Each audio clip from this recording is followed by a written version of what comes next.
Hello दोस्तों, इस video में हम जानेंगे कि जब आप एसएससी सीजीएल के थ्रू किसी भी पोस्ट पर ज्वाइन करते हैं, फिर वो पोस्ट चाहे ग्रुप बी की हो, सी की हो, मतलब किसी भी ग्रुप की हो, या फिर किसी भी आपका जो ग्रेड पे है उसकी पोस्ट हो, तो उसमें ज्वाइन करने के बाद आप एक बार जब ज्वाइन कर लेते हैं तो आपको छुट्टियां कितनी मिलती हैं, यानी कि छुट्टियों से जुड़े सारे नियम मैं इस वीडियो में आपको बताने वाला हूं। इसके साथ ही मैं आपको ये भी बताने वाला हूं कि अगर आप वो छुट्टी नहीं लेते हैं तो उनका क्या होता है, और सैटरडे एंड संडे जो होते हैं उनको क्या छुट्टियों में काउंट किया जाता है या नहीं किया जाता है। तो दोस्तों, सबसे पहले मैं आपको ये बता दूं कि एसएससी सीजीएल की सारी जो पोस्ट हैं उसमें छुट्टियों से जुड़े जो भी नियम हैं वो सेंट्रल सिविल सर्विस रूल्स के अंदर आते हैं। यानी कि एक ही rule, central civil services CCS rule से नहीं बोला जाता है, इसी रूल से गवर्नड होती हैं हर पोस्ट की जो छुट्टियां हैं वो। तो इसमें जो छुट्टियां हैं वो कई कई तरह की होती हैं, यानी कि ऐसा नहीं है कि टोटल छुट्टी आपको ये मिलेगी। इसमें अलग अलग तरह की छुट्टियां हैं जिनके अलग अलग नियम हैं। तो सबसे पहले मैं आपको ये बता देता हूँ कि जो सबसे नॉर्मल जो छुट्टी होती है उसे बोला जाता है अर्नड लीव, ईएल। ईएल जो होती है वो इनको साल में 30 दिन की मिलती है, 15 दिन जनवरी से लेके जून के बीच में और 15 दिन जुलाई से लेके इसमें दिसंबर के बीच में। लेकिन वो चाहे तो आप पूरा एक महीने का भी एक साथ ले सकते हैं, क्योंकि वो साल में टोटल एक महीने की मिलती है। इसको आप एक बार में ले सकते हैं, 2 बार में ले सकते हैं, या फिर 3 बार में, जितना जितना भी आपको ठीक लगे वैसे आप इसको ले सकते हैं। साथ ही इसमें क्या होता है कि इसमें सैटरडे संडे को जो जो है छुट्टी का वो काउंट नहीं करते हैं अगर वो छुट्टी स्टार्ट होने से जस्ट पहले आया हो। यानी कि अगर मैं सोमवार से छुट्टी लेना शुरू कर रहा हूँ, उससे पहले सैटरडे संडे आया तो उसमें उसको काउंट नहीं किया जाता है। तो दोस्तों, ये इसमें थोड़ा सा फ़ायदा होता है कि ये जो एक महीने की छुट्टी है ये अगर आप 2 बार में लेते हैं तो ये 2 दिन आप एक्स्ट्रा छुट्टी ले सकते हैं। अगर पीछे भी सैटरडे संडे है तो वो भी आपको एक्स्ट्रा मिल जाता है। इसके अलावा दूसरा होता है, उसे बोला जाता है कैजुअल लीव। कैजुअल लीव जो है वो सिर्फ 8 दिन की मिलती है। और कैजुअल लीव का ये है कि ये पूरी 8 दिन की एक साथ नॉर्मली नहीं दी जाती है, एक एक दो दो दिन, जैसे कभी आपको ऑफ कोई कोई काम पड़ गया, आपको एक दिन की छुट्टी चाहिए।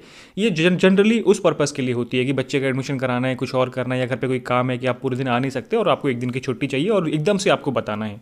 जो अर्नड लीव होती है उसमें क्या होता है कि उसमें आपको ऑलरेडी थोड़ा सा एडवांस में बताना पड़ता है। अपनी जो लीव की प्लानिंग है वो थोड़ा उनको पहले से ही जो आपके सीनियर है उनको बतानी पड़ती है कि मैं अगले महीने लीव जाना चाहता हूँ या मैं 15 दिन के बाद लीव जाना चाहता हूँ। कैजुअल लीव में आप इमीडिएटली एक दिन पहले बताएंगे कि मुझे कल की छुट्टी चाहिए तो भी आपको वो मिल जाती है।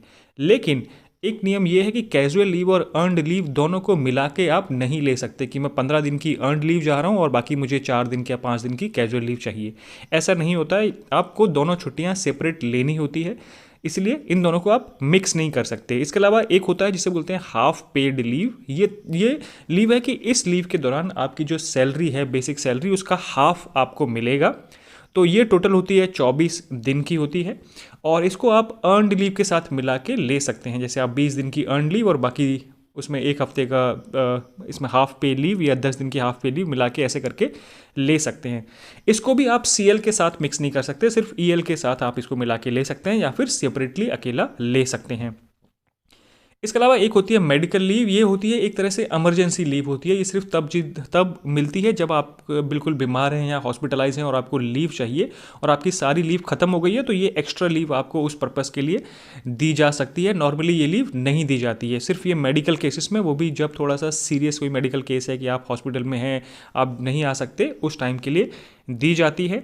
दोस्तों, अगर इन लीव में से आप ये चीज़ साल भर कोई लीव नहीं लेते हैं तो क्या होता है, ये जो आपकी सीएल थी, 8 दिन की जो कैजुअल लीव थी, वो अगर आप साल में नहीं लेते हैं तो वो लैप्स हो जाती है। मतलब वो अगले साल कैरी ओवर नहीं होती, वो उसी साल लेनी होती है, नहीं तो वो ख़त्म हो जाती है।